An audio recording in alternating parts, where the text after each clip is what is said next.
What you should look out for when buying from housing developers.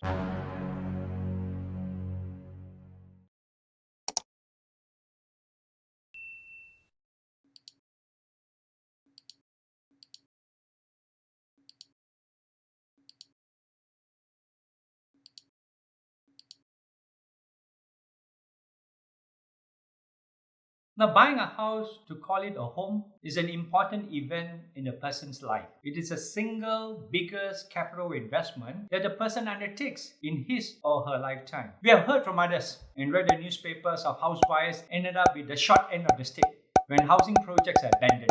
Instances of house buyers being shortchanged by wayward housing developers and left in a lurch to fend for themselves are not uncommon. Many house buyers suffer in silence and are often further bewildered when they are let down by the housing ministry, who are supposed to have adopted stricter supervision, monitoring, policing, and stringent enforcement. The unfortunate part of this whole thing is that house buyers do not have the luxury of a learning curve in which they can acquire the necessary skill to avoid getting themselves into trouble. Very often, by the time they realize that they have made a mistake, it's already too late. And result can be traumatic and financially crippling. Against such a backdrop, would you not, as potential house buyers, take extreme precaution to seek all the advice and knowledge that you can get before you commit to buy a house, apartment, or condominium? Let's look into the housing developers. Check if the housing developers have been issued a valid developer's license, or they call it APDL, from the Ministry of Housing and Local Government. Their link is at www.kpkt.gov.my. Be informed that all developers are required to apply for fresh license permit for a different phase in similar project. Check the financial aspect and reputation of their past projects of the developer and that of their directors. Seek verification from the Housing Ministry as to whether the developer and any of their board of directors have been blacklisted, or as regards to the authenticity and validity of the APDL. Check whether the developer, its subsidiary, associates, or their parent company are subject to repeated complaint of failure, delays, abandonment, and shoddy workmanship, bringing disrepute to the housing industry. Investigate to see if the developer has a good management and maintenance team. Now, don't forget, good administrative sense equates to good after-sales service. Ask if the developer has an after-sales program and request for more details. Observe to see if the developer treats the house buyers as future customers with good potential for future dealings. Has the developer the capability to build and deliver in time pursuant to the sale and purchase agreement? Whether the developer is in liquidation and now handled and in the hands of appointed liquidators. Now, the land. Check whether the land is freehold or leasehold, 99 years or balance 60 years. Whether the title has restriction against transfer and charge, which hampers dealings. Even property value are affected by such restriction. Now, is the developer the registered owner of the land, or is he selling pursuant to a JV, joint venture, with the land proprietor? Whether separate titles have been issued in respect to the property you desire to purchase. Now, is it the Malay reserve land or under the Bumiputra quota imposed by the land office? Is the land encumbered or charged to a bridging financier? Be particularly careful. If the developer is charged the title, find out the amount outstanding for redemption due to the bridging financier. In regards to the building, now let's check whether the developer has obtained the relevant layout plans, building plans, common facility plans, and the respective approval dates. Ensure that the approved plans must be attached to the sale and purchase agreement. This plan must bear the marks of the architect and the approval chalk of the local council, like for instance DBKL, MPSJ, MPPJ, etc. Now, what kind of construction is it? Is it a conventional type or prefabrication system? Now, on the issue of gimmicks, houses, apartment and condominium are often sold before they are built. It takes great imagination to see a 3D image based on the 2D drawing. If there are any mocked up houses, go and see them, but inquire if you are getting all the finishes, the fitting, or just the bare structure. Look at the list of specification in the sale and purchase agreement. Glossy advertising brochures, elaborated and attractive sales models are just marketing tools. Do not be taken in by false marketing advertisements and gimmicks. Bear in mind that 1. The sales and purchase agreement supersedes the sales brochure. 2. Do not be tempted by the long queue of house buyers at the sales office. You heard of Rent a Crowd?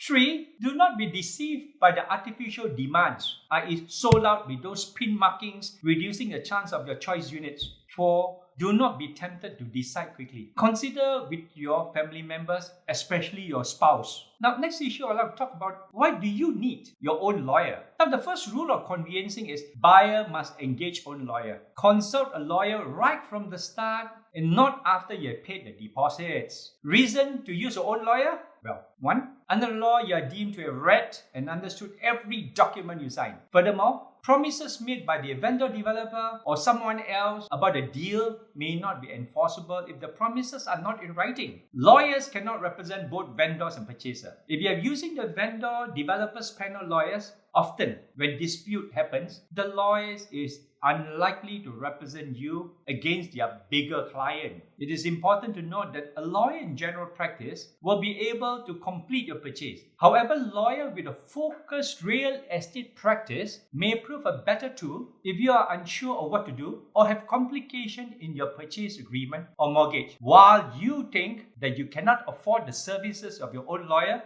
consider whether you can afford not to.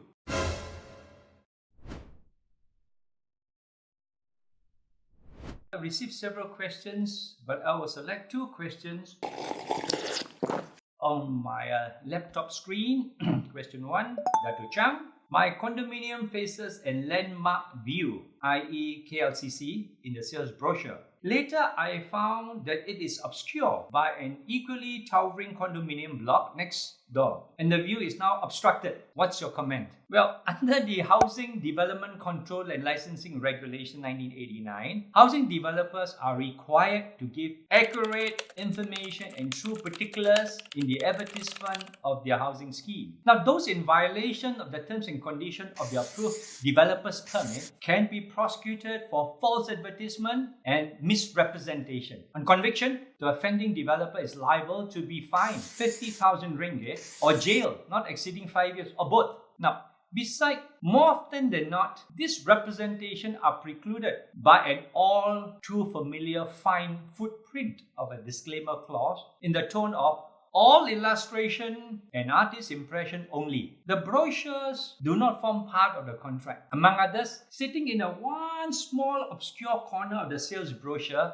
in fine prints, which can only be seen with magnifying glass. Now anyway, any form of advertisement made by licensed housing developers of 1. Offer of free legal fees. 2. Projected monetary returns, gains and rental returns. 3. Claim of panoramic views. 4. Traveling time from housing project to popular destination, like for instance, 5 minutes to Mid-Valley. Any particulars to which the developer cannot genuinely lay proper claims are outlawed in the recent amendment to the law on 1st of June 2015. The second question that I've got here is Dato Chang. The property developer promised guarantee returns of 5 years on investment. Now they refuse to honor it and they insist that I must furnish the unit with not less than 30,000 ringgit on furniture and fittings. It seems the GRR, Guarantee Rental Returns contract is signed by developers Abang Adik Company. Now, while GRR schemes sound very attractive, investors need to know that it is not as simple as they seem. Now, in fact, they should be approached with a much caution as advertisement for fast weight loss pills, get rich quick ventures, or striking the lottery. Call them whatever you like. Leaseback, buy to rent, cashback, own for free. These are all marketing names of the GRR scheme that developers have come up with to woo investors on yet to be built properties. Anyone who has any real estate experience knows that there's no such thing as guarantee returns. Real estate, as with any other type of investment, have its ups and downs. There are times when you cannot find tenants. Any developer, investors club, or person who says that he or she is able to predict the future is bluffing. Our economy goes through a cyclical change that respond to economic and other happenings, as well as outside our country. Projected monetary returns that cannot be guaranteed or self-guaranteed are doubtful in nature. Had it been so profitable, don't you think the developer, their shareholders, and related companies would have snapped them up before made available to you in the market? Why don't they keep the units for themselves? It's too good to be true. You're just too good to be true. Should they be offered guaranteed returns, should be accompanied by documentary proof of a bank trust account. Nothing more, nothing less. Like I've said it earlier, the earlier Housing Developers Regulation 8(1)(a) has outlawed guaranteed rental returns. Anyway, thank you for your excellent questions. My next talk will be HBA's proposed home ownership education campaign, the do and the don'ts, and the pre and the post-education before the people search for a home or sign the dotted lines in the sale and purchase agreement. See you in the next episode.